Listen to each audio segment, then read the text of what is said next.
Welcome back, everybody, to the WHAM, the Wrestling Association of the Mid-South, here in Mark Northern's Effganic Genesis mod on TEW IX. And we continue our trek to becoming the top wrestling company in the world.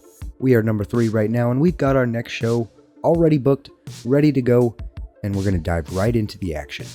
We've got some pre-show segments, you know we gotta have them. Joel Cartwright getting some microphone work in front of the crowd, basically just welcoming everyone to the show. This is not any kind of official promo or anything like that. Joel Cartwright he needs the practice and he needs the improvement in his performance abilities, so this is how we're going to give him those opportunities. Because you can see here, just a segment rating of 28, that's not going to cut it. We've got an intergender tag team match for our first match of the pre-show, I think our only pre-show match. And we've got Barbiria Ebeta and Wayne Blankenship picking up the W against Layla Pascal and Kamari Flanders. 3 very new workers, very inexperienced, and Wayne Blankenship. Fortunately for us, Barbiria and Wayne Blankenship showed excellent chemistry when teaming together, so we may be using those two more in some kind of package deal. Layla Pascal was visibly tiring towards the end. This was just nearly an 11-minute match. We are trying to push her limits a little bit, improve that stamina. She is young, and she does have some awful stamina ability as well. But Wayne Blankenship 26, Ebeta getting a 30, Kamari Flanders at 28 as he continues to get himself acclimated into the WHAM, and Layla Pascal with a 15 for a match rating of 20 for our pre-show. Apparently, Barbiria Ebeta almost injured her with a botched move, leaving Layla Pascal visibly upset. Given our morale state, that is not what we need. Now our show gets going with a terrible match according to our post-show breakdown, but we've got the Dark Carnival, Craig Bean and Blue Mage defeating Marceliano Gallago and August Washburn. Heavyweight tag team action here, trying to get everybody back into the swing of things, and the roster that we have available is a little limited. We did give the night off to all of our negative personalities again, so our selection is a little bit thinner than usual, but not bad work here. The Dark Carnival did alright, Craig Bean with a 36, Blue Mage at 37, August Washburn getting a 21, and Marceliano with a 24. Segment rating of 30. It's a way to get the night going, but it's not necessarily the best way to get the night going. Moving on to the next match, another tag team match, another heavyweight tag team match. However, this one is for the WHAM Tag Team Championships. Rocco Lockwood and Matu Scarborough defending their championships successfully against Diego Bergen and Kitahachi Kukui. Rocco Lockwood was the one to be able to pick up the pinfall victory here. However, he is definitely the weaker of the in-ring competitors on this tag team championship team. We had Kitahachi Kukui get a 38, Diego Bergen with a 38 as well, Matu Scarborough with a 39, best of the match, but Rocco Lockwood was down there at a 20, so even with the title match, we just get a match rating of 34 here. And after the match, Riker Zucker gets a moment with the champions. Matu Scarborough confidently claims that they are here to stay as champions, regardless how anybody or anybody's sons feel about it. Now, if you didn't catch the last episode, Matu Scarborough and Rocco Lockwood won the tag team titles in what was a setup that was supposed to allow the Wellington brothers to become champions again. However, that just didn't play out the way they wanted it to. Matu Scarborough and Rocco Lockwood scored the upset and walked away as champions. However, this segment rating does cool the crowd a little bit because not only do they not have the best performance abilities, but they don't have a ton of popularity either. Now we've got triple threat junior heavyweight action as RT Lincoln really coming back strong as he is returning to the WHAM, and he is coming out as a serious contender, especially since we have let go Albie Dewberry, so he might just be able to insert himself right into that spot. But we had a triple threat, RT Lincoln picking up the victory over Jeremy Funderburk and Jackson Barden. Funderburk had an in-ring performance of 26 along with Jackson Barden, however RT Lincoln had an in-ring performance of 43. So I really just wanted to see what kind of numbers we could put up. I knew RT Lincoln was on a different level of competitor as these two guys, but I wanted to see if he could lift them up a little bit and just what kind of match rating we could get out of it. Jeremy Funderburk was off his game a little bit. However, that man has been steadily improving since he has made his first appearance. Now we've got a much better match in the next segment as Bronson Fraley defeats Super Monkey in a one-on-one match, which gained a match rating of 42. Bronson Fraley with a 45, Super Monkey with a 42. And again, last episode, Bronson Fraley and Neil Allman have aligned with one another. two-man power trip dynamic a little bit, but Super Monkey was the one who was looking out for Neil Allman because people were constantly trying to screw over Neil Allman, Turner Spittler specifically. But when Neil Allman started getting dirty, Super Monkey kept that moral alignment strong, and he was just as quick to try to stop Neil Allman from bending the rules as he was anybody else. So that has created a bit of tension, and Bronson Fraley, Super Monkey, they go at it one-on-one. Neil Allman had the night off, negative personality. So we don't see him tonight, but we do see a nice performance from Bronson Fraley. Getting back up there in the 40s, he and Super Monkey do have good chemistry, which definitely helps, but I think Bronson Fraley is just trending upward as well. Now our main event, tag team action, Friedrich Herzog and Sebastian Morales picking up the victory over Woodrow Gunter and Maxwell Ham. And all four of these guys really delivered good performances. Maxwell Ham, another excellent addition who has just been killing it since he's been back. He got a performance of 50. Woodrow Gunter had a 45, Sebastian Morales had a 52, and Friedrich Herzog had a 47. Kuni Hashiguchi took the role of road agent in this one. But not bad work here from these gentlemen, and not the most story around it really. These were our best performers after subtracting the negative personality. So these guys all have pretty solid personalities, so good for them. They got to work tonight, and they delivered a great match to send the crowd home. We do get a overall rating of 43. We got dinged for using Rocco Lockwood too much as we're trying to raise his popularity and raise his stock a little bit. However, all in all, the top of the card really turned in strong performances, whereas the bottom of the card and the undercard really just wasn't performing great.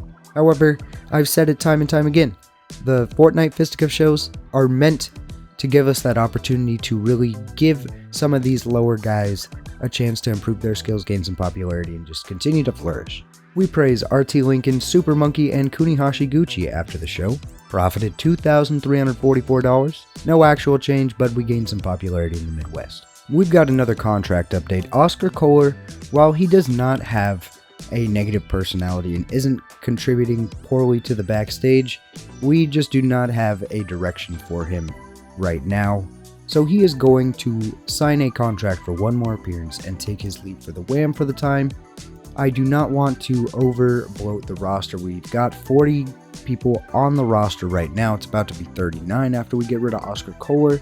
I feel bad because he was never good, but it wasn't really his fault. Like, I just don't have a use for him.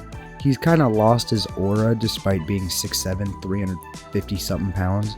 So I feel like I can't really use him as like a monster heel right now. So he's just going to sit on the sidelines for a little while. I think he's still in the Mid-South, so if we need to, we can sign him on a local deal or something along those lines. But for now, he's going to take a leave. We're still sitting at a poor locker room morale, but that is a major turnaround from the abysmal state that it was just maybe a month ago or so.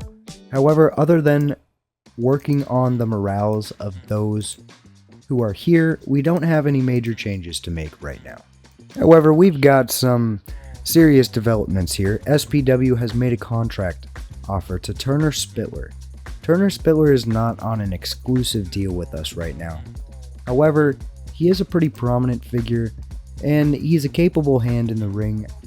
He does have a really negative personality, but I don't think I'm willing to part ways with him just yet. So in response to SPW's contract offer, we're going to give him an exclusive handshake, and I'm going to kind of set the rule for myself that if I'm going to offer someone an exclusive contract to specifically keep them away from SPW, then I'm going to force myself to pay them a little extra. So I'm not going to go crazy, I'm just going to give him 25, but this does still have the weight of being exclusive that he's going to have to accept anyway. He doesn't work for anybody else right now, so hopefully it stays that way.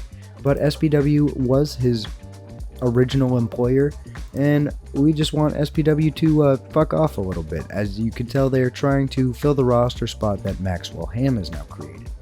However, now that I'm looking at this, SPW Combat Television has gone off air.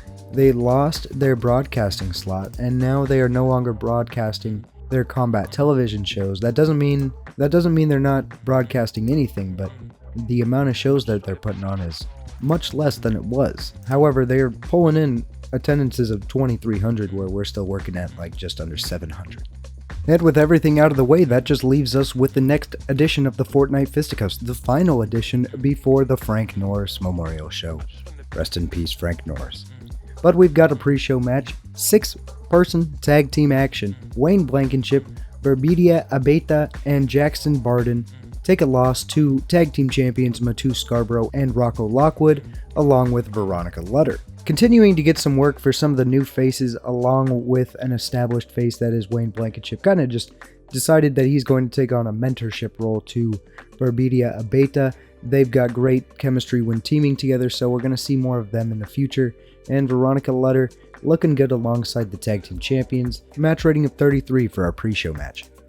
But the show gets going, fatal 4-way action between some heavyweights, and we've got Maxwell Ham once again looking good and picking up a W. He defeats Marceliano Giago, Diego Bergen, and Kitahachi Kukui, who did not do bad for themselves, to the exception of Marceliano. He's still not looking good. But Kitahachi Kukui gets a 36, Diego Bergen 34, Marceliano at a 24. He needs to see that improve if he wants to stay on the show. And Maxwell Ham getting an in-ring performance of 48 in his victory. We got a match rating of 39 to get the show going. We've got tag team action as RT Lincoln and Joel Cartwright continue to have interlining paths with one another. They've really been involved with each other a lot. And the Wellington Dynasty brothers, if they intend on proving that that tag team title loss was a fluke, then they've got to come correct here. And they do, in some extent. They pick up the victory here despite pretty low performances, Chuck out of 27 and Duke out of 24. But there was some shenanigans going on. We had Angus Wellington ringside doing their thing. Duke Wellington obviously doing his thing as dirty as possible when Chuck Wellington is the legal man, and vice versa. RT Lincoln and Joel Cartwright are two very good junior heavyweights, but they have been button heads a little bit. They've had some struggles when teaming together, and they face another struggle here as they take an unexpected loss, and what most would consider an upset. But the nature of the match, it does finish kind of hokey a little bit, but I wasn't going to do that to the actual match itself, as that would tank the rating. But we had a match rating of 36 as we're ready to move on. Our next match, Archie Filer looking good as always, going one-on-one against Jeremy Funderburk. And Archie Filer picks up a victory, and these two have great chemistry. You love to see that. And even though he was off his game, really off of his game, Archie Filer had an in-ring performance of 50, Jeremy Funderburk at a 25, getting better. And these junior heavyweights give us a match rating of 41. Now, after the match, following an impressive performance, Hermenegildo Ramirez steps into the ring to congratulate Filer on his victory. However, the tension is clear, and Ramirez would raise his championship belt right in the face of Archie Filer, just foreshadowing a little bit. Archie Filer isn't considered the #1 contender right now, but he's been making a case for himself, that's for sure. Segment rating at 34. Our next match could have yielded better results, but we kind of came up short due to the nature of how we had to get this match booked. For one, there was a distraction from Sebastian Morales, distracting Turner Spittler as he was playing to the crowd a little bit. In the last episode, Turner Spittler attacked Sebastian Morales, basically feeling overlooked and wanting to gain some attention. He got that attention clearly, and Sebastian Morales comes down and Turner Spittler pays for it ultimately. Woodrow Gunter gets a flash pinfall victory, which I'm sure didn't help the rating, and not to mention we had to keep Turner Spittler looking strong here so he didn't throw a hissy fit. But Woodrow Gunter had an in-ring performance of 46, nice work. Turner Spittler had a 40, not bad, and we will see the rivalry develop between Sebastian Morales and Turner Spittler, though we don't have any kind of angle for this exact instance.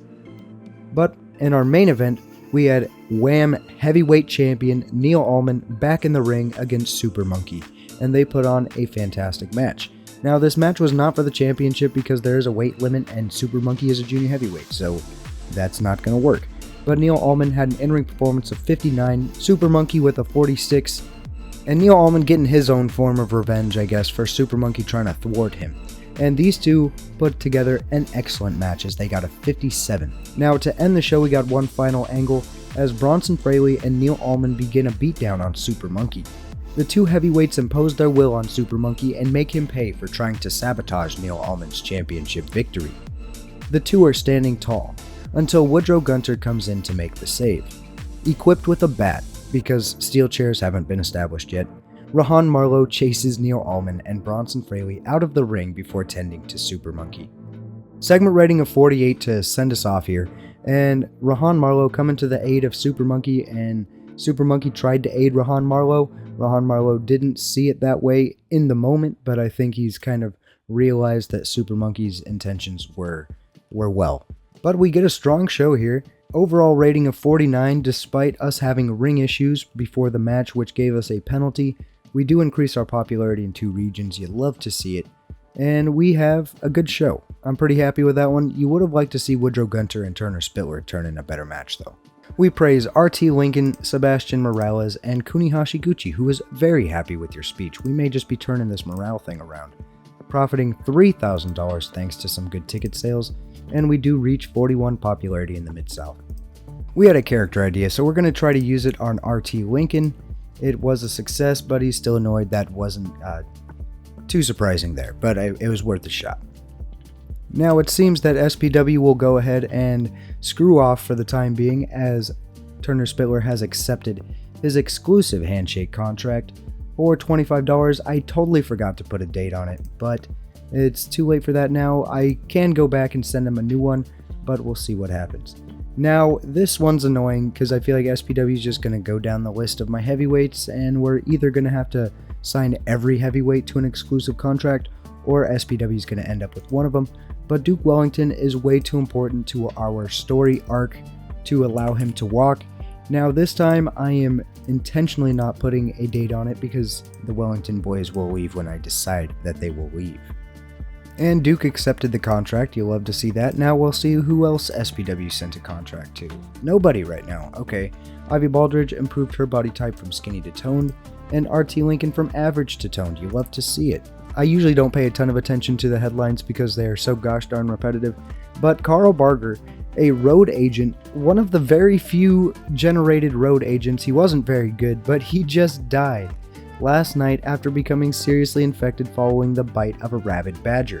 The 1932 medicinal state is just not available like it is today on the consumer level. So unfortunate for Mr. Carl Barger, but he was never a part of the Wham.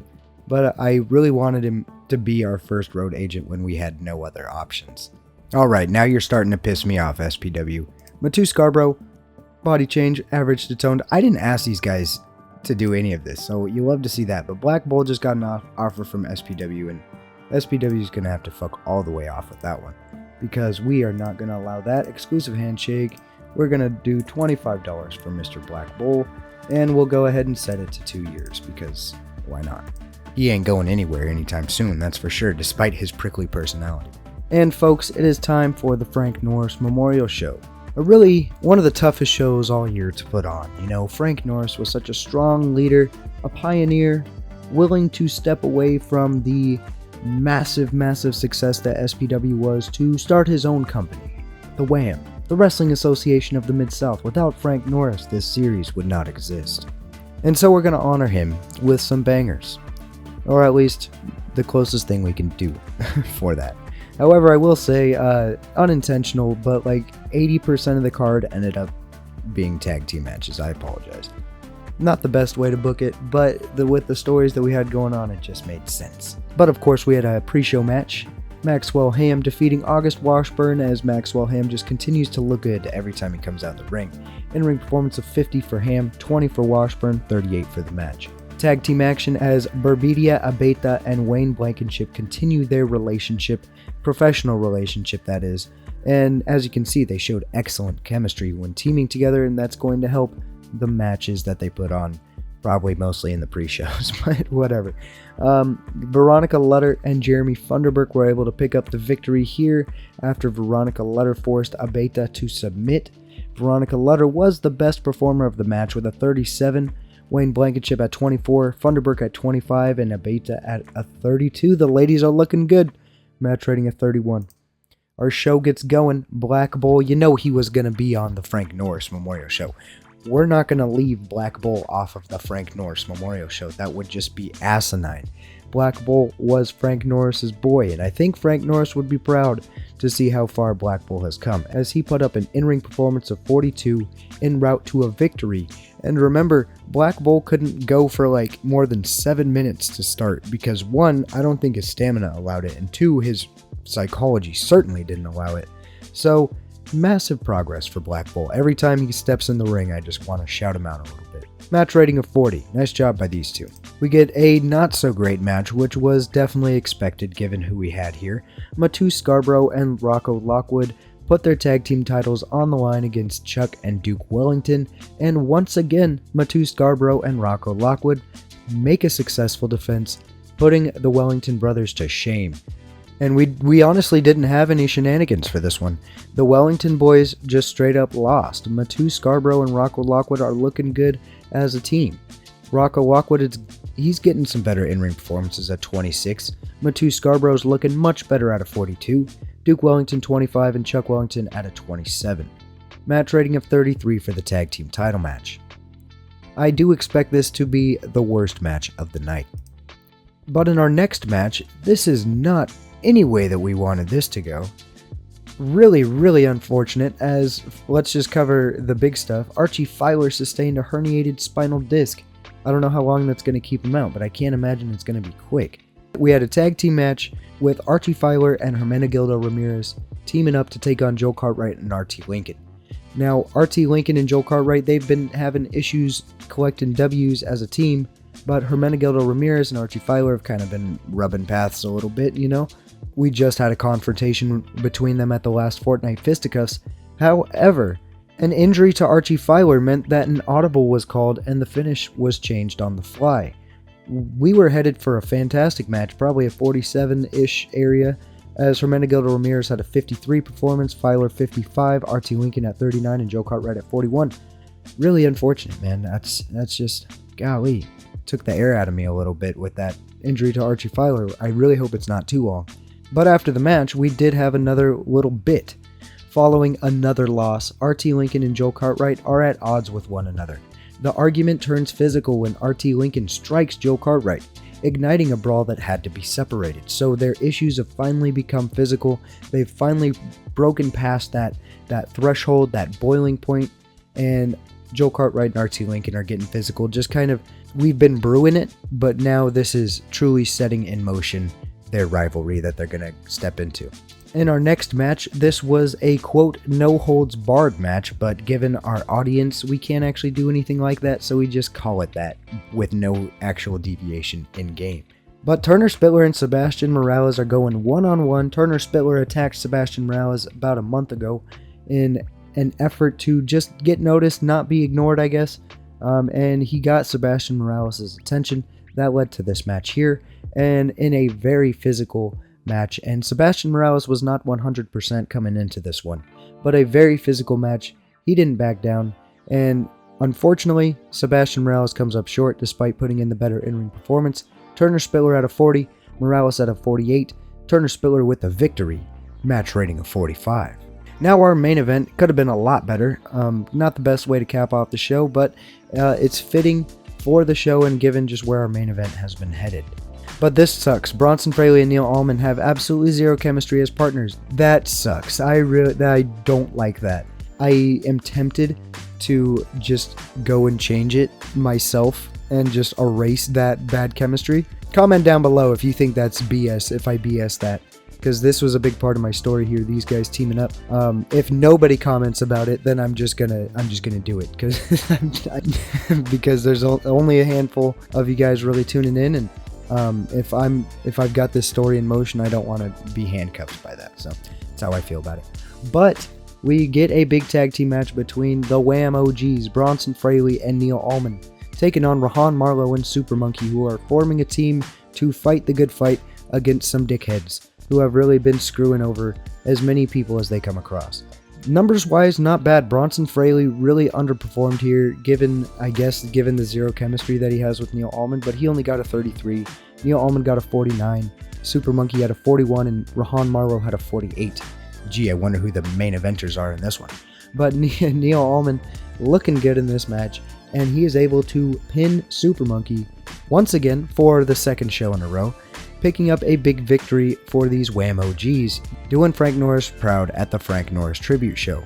I wouldn't say this is resolution by any means, because the Wham OGs, Bronson Fraley and Neil Allman, are just getting started. And Rahan Marlowe has truly surfaced as more or less a good guy.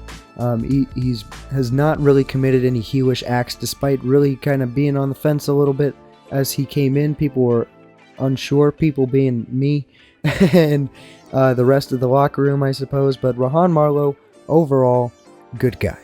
Match rating of 46 to end the night. That doesn't do wonders for the overall rating. We just get a 45, really kind of underperforming here. We still don't have a competent road agent. We've never had a competent road agent, but we're going to provide some praise. We're going to give some attention to Kenny Wiles, because we need to make that boy happy. I feel like if we can raise his morale, that should have a blanket effect on every match, given that he is our only referee, right? I mean, you'd think so. So hopefully we can see some things turn around. And RT Lincoln was very happy with the speech. You love to see that. That's a tangible morale increase. Maybe not all the way on the surface, but it registers. Archie Filer, unavailable for booking, out for 1 year, 365 days. That's unfortunate, but there will be surgery available, though it's probably not very likely that it succeeds. We're just going to have to address that in the future, but there goes our plans for the Junior Heavyweight Championship. We get 10 grand in ticket sales, profit over $5,000. That's good stuff. And we move to 20 popularity in the Midwest. We are going to start moving some shows around outside of the Mid-South here pretty soon, and I'm looking forward to it. Golly, that sucks, dude. And then he's just going to be really bad for my morale for an entire year. I'm not sure what to do about that, but we'll cross that bridge when we get there. We don't have any kind of admin shenanigans. Fortnite Fisticuffs is in 2 days, so make sure you subscribe and do all the dirty things on YouTube to make sure that you can see that next episode, because we are signing off here. We got some morale to address in the next episode, and we're going to address it hard. However, that's going to do it for me here. Thanks for watching, and I'll catch you in the next video. Take it easy.